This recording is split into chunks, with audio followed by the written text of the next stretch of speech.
Hey there, Sagittarius. Thank you for joining me over here. This tarot reading for mid-Cancer season.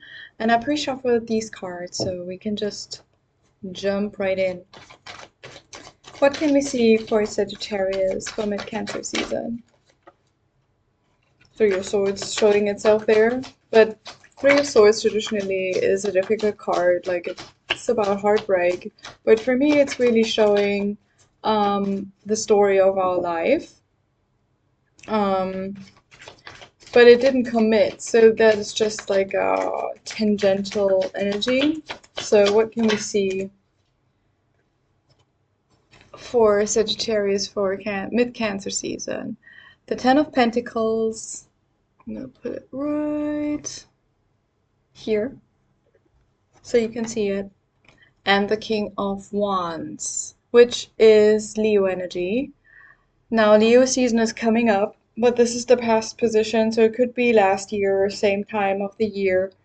It can also, like, you could have Leo, prominent Leo placements, or this could involve a Leo as well. For the present moment, we have the Three of Wands. This is the decan, this is the card associated with the decan that has the exaltation degree of the sun. So it's about success and visibility and prominence. Austin Kapag calls this decan crown. Like it has some nobility to it. So maybe you're extra visible at the moment. And there's a card on the floor, but I don't know where. Oh, there. There we go. The Five of Wands, which is traditionally a more difficult card. Five of Cups as well at the bottom of the deck. But I don't think they're just like bad cards in the tarot. It is always up to us how we deal with the energy. But let's start at the beginning here before we get into the more difficult cards. This is also pre-shuffled, so what can we see for this Ten of Pentacles and the King of Wands here? Ten of Pentacles is about figuring out like the social or generational contract, because there's three generations depicted on the card, and there is some not legality, like legal situation, but more like underlying laws to it. So it's more like a um, invisible contracts working in the background, what are like based on beliefs. Uh, Knight of Swords just showed its face, maybe because things are changing and the generation contract within your family, perhaps with a Leo, with a prominent Leo figure in it, maternal or paternal, or maybe it's you who is this more prominent figure, and it's about your children who have different ideas because they're different people. Can we please? Thank you. It's on the floor again. Nine of Wands, a very mature Sagittarius energy. That's the second decan of Sagittarius here. So if you have anything in the middle of your sign from 10 degrees something to 19 degrees something Sagittarius, so the 11th to the 20th degree, that would be your card. And we have two more on the floor again.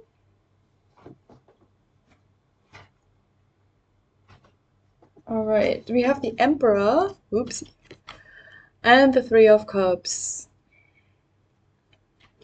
Now, so the Nine of Wands, we have now the Hierophant at the bottom. I really like the deacon symbols by Martin Goldsmith. I don't know if you've heard about them, probably not because he's not that well known yet, which is it's a shame because he has done outstanding work on the empirical research on the deacons. So he has looked at many, many, many personal charts, like of prominent people mostly, some events as well, and has just like looked on the deacons with fresh eyes, and just described then what he saw of with these different groups of people, what he saw within that group of people, what they all had in common, and described it as a deacon symbol. And he, with the Knight of Wands, I'm just going to read it out loud. He sees at a noisy carnival, a man walks past a Ferris wheel, a lion tamer, and a row of slot machines. He stops to watch a beautiful blonde acrobat suspended within a ring of fire and performing an acrobatic dance. What? Suspended within a ring of fire and performing an acrobatic dance. Or she is suspended within a ring of fire at the moment, but generally performing an acrobatic dance. I think that's what he's trying to say here. Anyway, I think uh, this card, though, traditionally is like the wounded soldier who has been through a lot, like he has fought a lot of battles, and he's injured, but he knows that he's not done yet. He still needs to carry on, and he struggles. He doesn't know how maybe to heal from his from his injuries. Um, there is grief, there is difficulty. But with the deacon's symbol of Martin Goldsmith, it's more like much more Sagittarian, actually. Um, about like Sagittarius, you know yourself, right?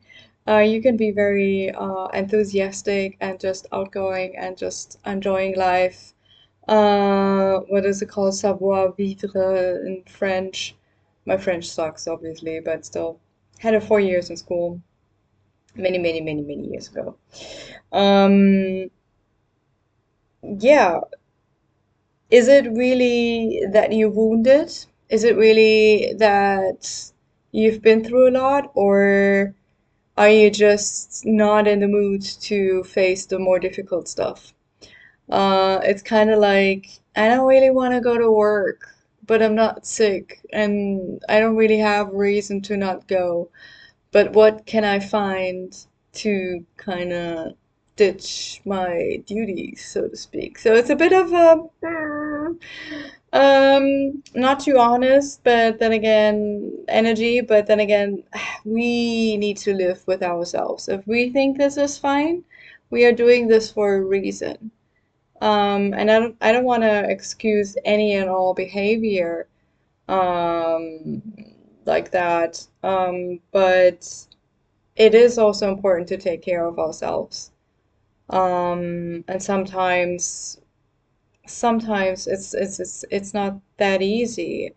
And especially in these times, I mean, I'm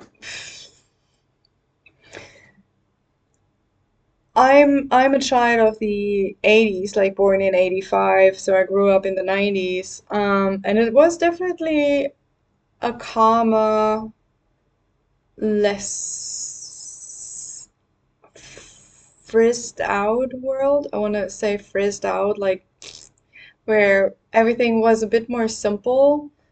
Um, and I don't know, it feels like maybe you have children or something, or you are a younger person still somewhat in your 20s, 30s, maybe even. Um, and you just have a very different look on life because you grew up very differently than your parents did. And you just need a little bit more time working on yourself. I mean, shadow work takes a lot of energy and a lot of time and a lot of work. So it doesn't come out of nowhere. And these resources that you need to do shadow work, uh, you can't put it into normal work like making a living or uh, taking care of other people. Maybe you're not that young, but you are in the situation where you need to take care of your parents right now, or it is suggested to you that you should, or someone, you or your siblings should do that, or, well, mommy is gonna end up in what is it called, an elderly home. We can't do that, can we? Don't you want to take care of it? Mom's favorite child, whatever, or least favorite child because mommy's favorite child doesn't want to. Like, family is difficult, and I'm talking from experience, unfortunately, here as well. And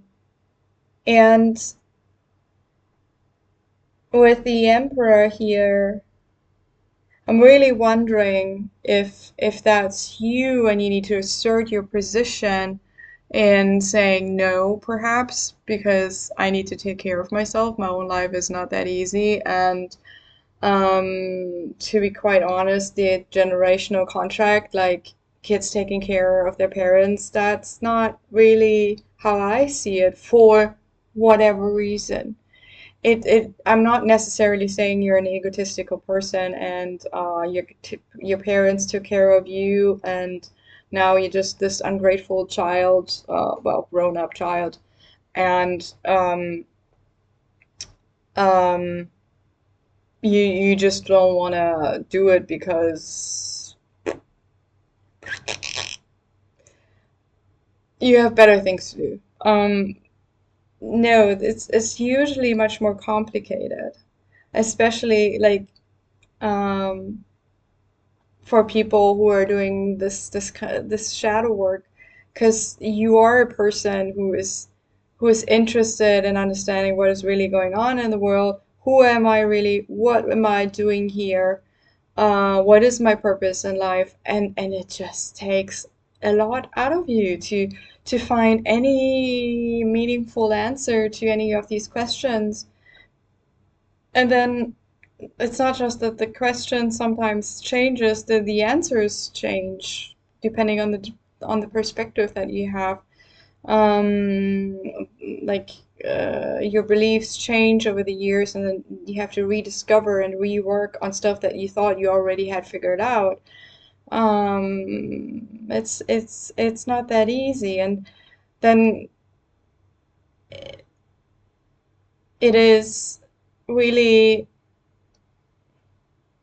And I think if you had your way, I think you would rather see everyone doing the same kind of work you're doing. Like everyone does shadow work and we all just cutting ourselves some slack and just reduce our standard of living, perhaps. Not earning as much money, like not saying like we're not gonna work at all. Um, just saying that uh, this work is so important. We really need to prioritize that. Because the Three of Cups is traditionally a card of celebration and emotional support networks. But for me, it's much more of a card that celebrates meeting oneself.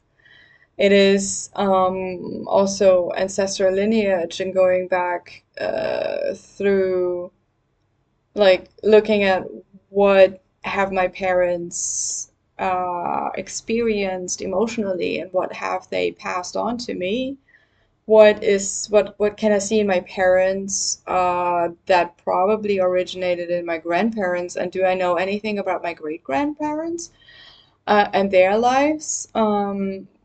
How how was it back in the days for them, and how did my grandparents grow up, but also my great grandparents and my great great grandparents. I mean, this doesn't end, and it depends on the family how far back the story goes. Mine ends with my grandparents because I have their birthdays and their names. I met them, obviously. Well, obviously not necessarily. Actually, I did not really meet in the conscious my one of my grandfathers. He died when I was 3 months old. But I did meet him a little bit, at least in the physical, theoretically. But I don't even know the names and birth dates of my great grandparents. So, uh, and I know nothing about them except I think on my mother's side they were farmers or they worked on a farm, but that was so common at the time that it's like, okay, yeah. Who didn't? They lived on the countryside, like among fields and animals and stuff, and not in the city. Basically, they didn't live in the city, so they were farmers. And they were. It wasn't a priest or like. Well, I come from a more Catholic region, so if there is a priest in my lineage, then there was probably an illegitimate, what's the word? Illegitimate child. Illegitimate. Illegitimate, I think. Sorry, English is not my first language, obviously, and sometimes I struggle with words. Um, yeah, that's, I think, the past situation that's kind of setting the stage for the now. The now looks very, very positive, very positive. So I'm wondering what's going on there. Um, what can we see for the present moment here? What can we see and clarify the present moment? Thank you. We have the King of Cups. But I have a little less space than usually, but that's fine. I think the camera is not quite in its perfect position. Anyway, it suffices. King of Cups is Scorpio energy, so if Leo isn't another prominent energy in your chart, then maybe you have Scorpio energy, or this is another person with Scorpio energy, and we have the Tower, which is Mars energy, Mars the planet itself showing itself, and Mars is always a bit of a explosive energy, so the Tower is associated with sudden changes and things crumbling. And for whom are they crumbling? Are they crumbling for you, or are they crumbling for the people? Because it's a striking contrast between the Three of Wands and the Tower. Hangman. Yeah, oops. Yeah, the Hangman was upright, upside down. I mean, yeah. You know what I mean, right? So, yeah, somebody is doing the work. Somebody is going in within, I would say, and somebody is not. And I don't know which, well, my take is that you are the one who goes in within, since you are here, and my channel is very much about shadow work and spiritual work and enlightenment and that kind of stuff, whatever that means to you. Um, but I'm wondering how this affects you. Like, yeah, the generational stuff. Of course, it affects you because you are in you have circles that you interact with, groups of people. You have family, you have friends, and they all have expectations in a way about you, from you. They want something from you, but you have changed, I think, or the situation has changed, and they don't. Maybe maybe it's not a new thing that you change, but So far it has not really come up, or they have not realized that you're actually a bit different. Well, are you really that different? Are they really like, or is it them who are different? Like it's not that easy to say. Um,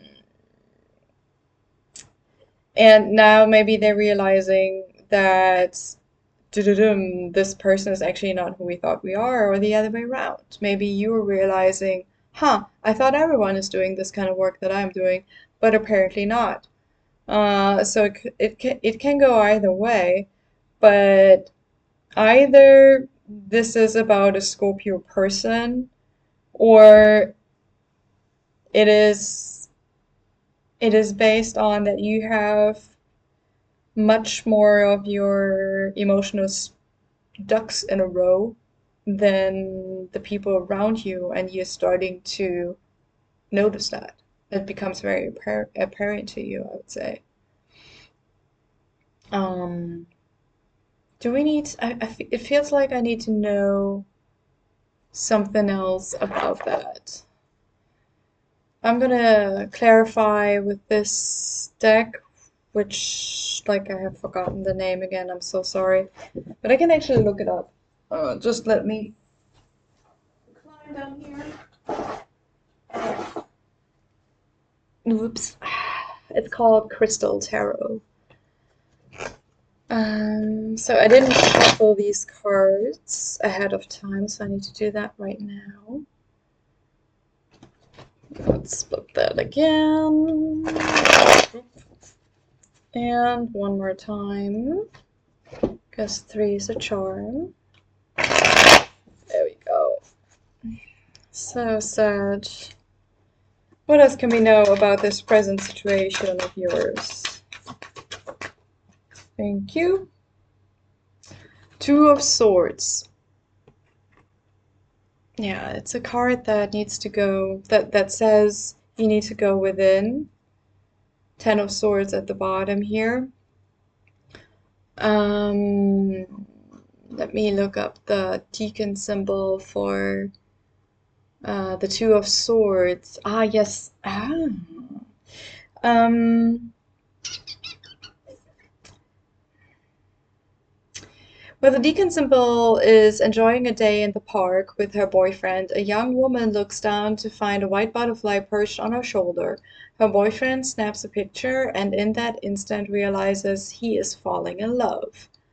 So it could be that this is actually much more about a relationship, like an intimate relationship, a spouse, a partner, or also your future prospect of getting one, kind of pertaining to that. Like, if my peeps around me have these kind of problems with me right now, how am I supposed to find a partner in the future? That kind of stuff. Like, also mental looping a bit. But traditionally, the Two of Swords is also kind of like making a decision. Like traditionally, it is in the most famous tarot deck, the Rider-Waite-Smith deck, which is this one here. It's a woman who is blindfolded and holding 2 swords, and she is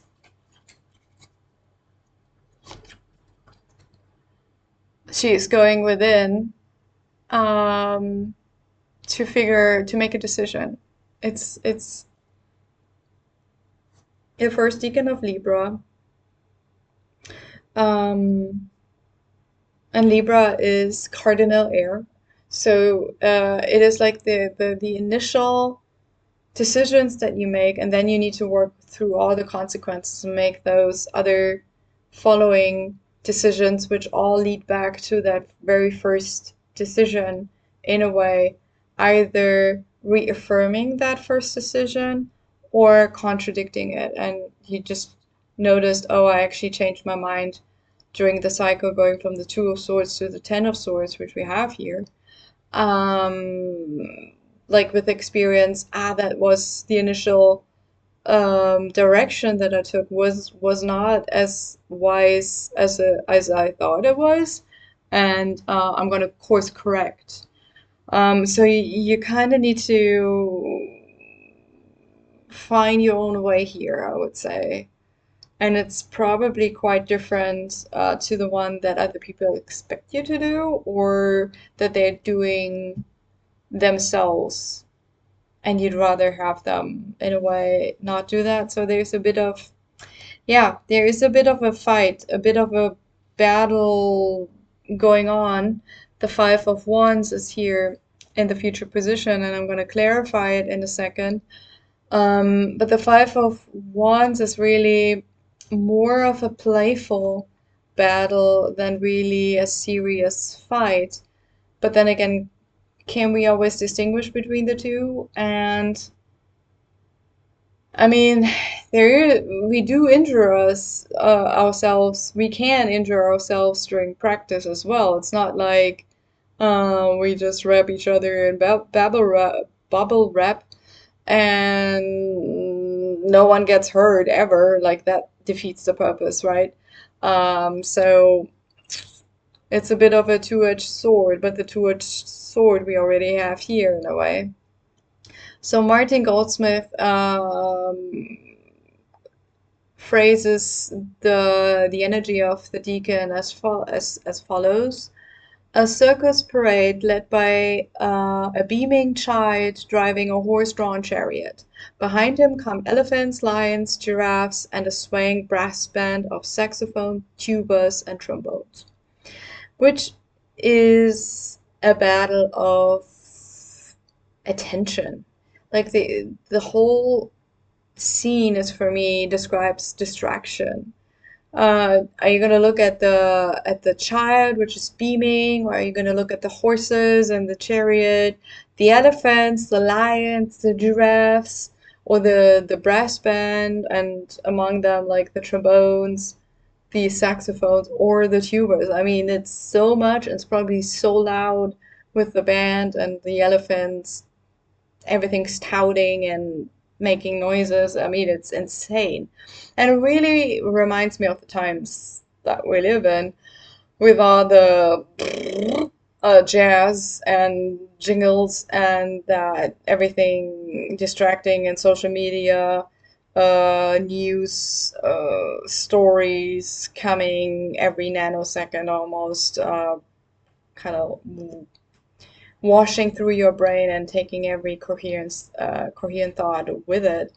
It really takes effort to resist that, and also all of the doom scrolling to resist that. And maybe you're struggling with that yourself, but I think you are much more aware of the necessity of it than other people around you. Or you're already on a very, like, maybe you don't doom scroll any longer because you've cut out social media completely, entirely, like no Facebook, no, um, well, uh, probably no YouTube because you're watching my video right here, but you're not, you're going very, how to say, focused onto the website, and you're searching for very specific kind of videos, and you do let the algorithm inspire you, so you do notice stuff on the side, pane there where like the suggested videos are, but you're not really going on the main page much, and scroll and scroll and scroll, or like open a short and then just keep watching these 30-second, 10-second long videos. But let's clarify. I've not. Hmm. Yeah, okay. The Sun and the Lovers, two major arcana. So the difference between the major arcana and the minor arcana for me is when they come out in a reading, is that the major arcana are influences of your higher self, and the lower arcana is your lower self and the stuff that you need to do personally. So the major arcana can feel like an outside influence, while the minor arcana are definitely um, on the work side, on your side of the work, so to speak. Um, and at the bottom, there's again the Hierophant. We had this as the underlying energy for the clarifiers for the past position there already. And it feels like an invitation from the higher self. It feels like your higher self, well, at usually when the higher self puts out an invitation, it's easy to ignore because it's just an invitation. But if the invitation is not being taken, and then it can get a bit more aggressive. So I'm a bit wondering because the sun, I mean, the sun is nice, and especially in spring when we go out for the first times again and feel the warmth on our skin, the sunlight again, it's absolutely amazing. But the sun can also give us sunburn, so it's not all good, even if it is the sun. But something is highlighted here for you. And I'm not sure, like I said, if it's more of an invitation or if it's more like somebody is taking the back of your head and it's like showing you very obviously what's going on. But the lovers also tells me that your higher self is really, no, yeah, your higher self already has made the decision, but it comes after your decision, which tells me that you still in good time, that you uh, are given the opportunity to take this invitation, make up your own mind about it, and then it will be revealed to you whether this was right or this was wrong. And it's not going to be like a pistol on your breast or put against you, and you just have to choose right now, and it's a terrible situation. So you are aware of your need to move, but it doesn't mean like that you can avoid it as well. But you're aware of that, in contrast to other people, I would say. And this is creating overall, I have not talked about it yet, but the Five of Cups here, and it's this person with like this black, doomy looking clothes, robe, whatever, cloak, I guess I wanted to say, not cloth, um, piece of cloth, whatever, um, who is mourning his cups which have tipped over and the spilled fluids on the ground, and we never sure if somebody kicked it over, if it was him himself or her, or if it was somebody else who's not in the picture any longer. But it doesn't, at the end of the day, it doesn't really matter because, the higher self has made, in a way, all decisions already. And it's just up to us to deal with them and make micro decisions around it. So there's only this much we can do, and sometimes with the Hierophant here on top of the Five of Cups here, also a five card, and five energy is very volatile. Although, interestingly enough, the Hierophant is a card of tradition, of rigidity in some instances. But why is it so rigid? Because there's also a lot of volatility in the world. So it is always both sides that we need to look at. Um, And I really like the symbol, the deacon symbol that Martin Goldsmith has chosen for the Five of Cups. It talks about a stern, bearded judge presiding over a tribunal. The prosecuting attorney finishes the argument, then picks up a religious statue and smashes it. extracting from its shards a small document which exposes the plotting of the priests. I'm always surprised about the priests, like where did the priests come in? But apparently the priests are accused of something, which we do not know what it is. But interestingly enough, in this symbol, there is a religious statue being smashed, and there is something coming forth from it, which is, in this case, is a small document in the tarot card by Pamela Coleman Smith, who painted these pictures, these images.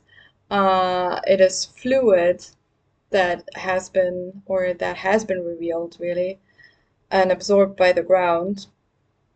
So there is some kind of, I would say, there's a secret. There's a secret being revealed. That's the underlying story. But the secret is the secret that you're just a little bit different and everyone is a little bit surprised, or maybe you are yourself a bit surprised how different you are. What's underneath here? What can we see about the about the secret? That's crazy. Oh, that's so crazy. We have the Hierophant now twice here. And below it is you. That's the Sagittarius card. It's Temperance. And we again have the Two of Swords, like because of your decision. And the Emperor. You just need to stand up to your own decision. And sometimes it's so literal, so in your face. I think it's in your face. Like it's becoming quite apparent to you how different you are. And I think it's a beautiful thing. It's just not the easiest energy to realize that you're a bit different. But your higher self is definitely on your side. So it has your back, or she, he, whatever, how you say it. I prefer it.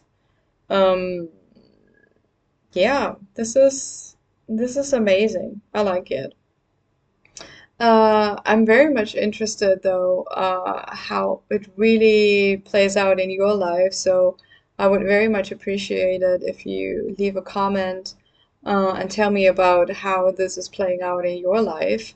Also, I would very much appreciate a thumbs up from you if you like this video, if you watched it all the way to the end. You can also subscribe to the channel if you like the content that I put out, then it's in your feed more often. Um, and I very much appreciate that you watched this video until the end. Highly, highly appreciated. And that's what I have for you today. I hope you enjoyed the reading, Sagittarius, and I hope you have a splendid day. Bye bye.